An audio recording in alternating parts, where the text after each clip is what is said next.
আসসালামু আলাইকুম ওয়া রাহমাতুল্লাহি ওয়া বারাকাতুহু। International Maliki tour and travels KGN হজ উমরা জিয়ারতের পক্ষ থেকে ফকির এম এ মালিক। আমরা এয়ারপোর্টের ভেতরে ঢুকে গেলাম। ব্যাগ সব লাগেজ বুকিং হয়ে গেছে। আমরা এখন ফ্লাইটের অপেক্ষায়। নির্ধারিত সময়ে ইনশাল্লাহ ফ্লাইট আছে। সব ঘোরা বসে আছে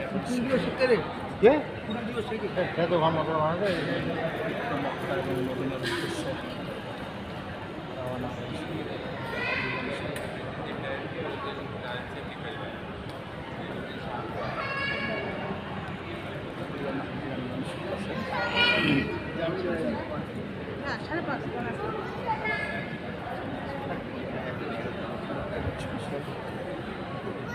এয়ারপোর্টের ভিতরে কলকাতা এয়ারপোর্ট।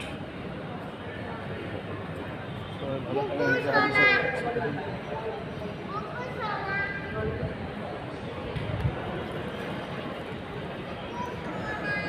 ঠিক আছে, সবাই ভালো থাকেন, সুস্থ থাকেন, খোদা হাফেজ। দোয়া করবেন সবাই আমাদের সফর যাতে আসান হয়।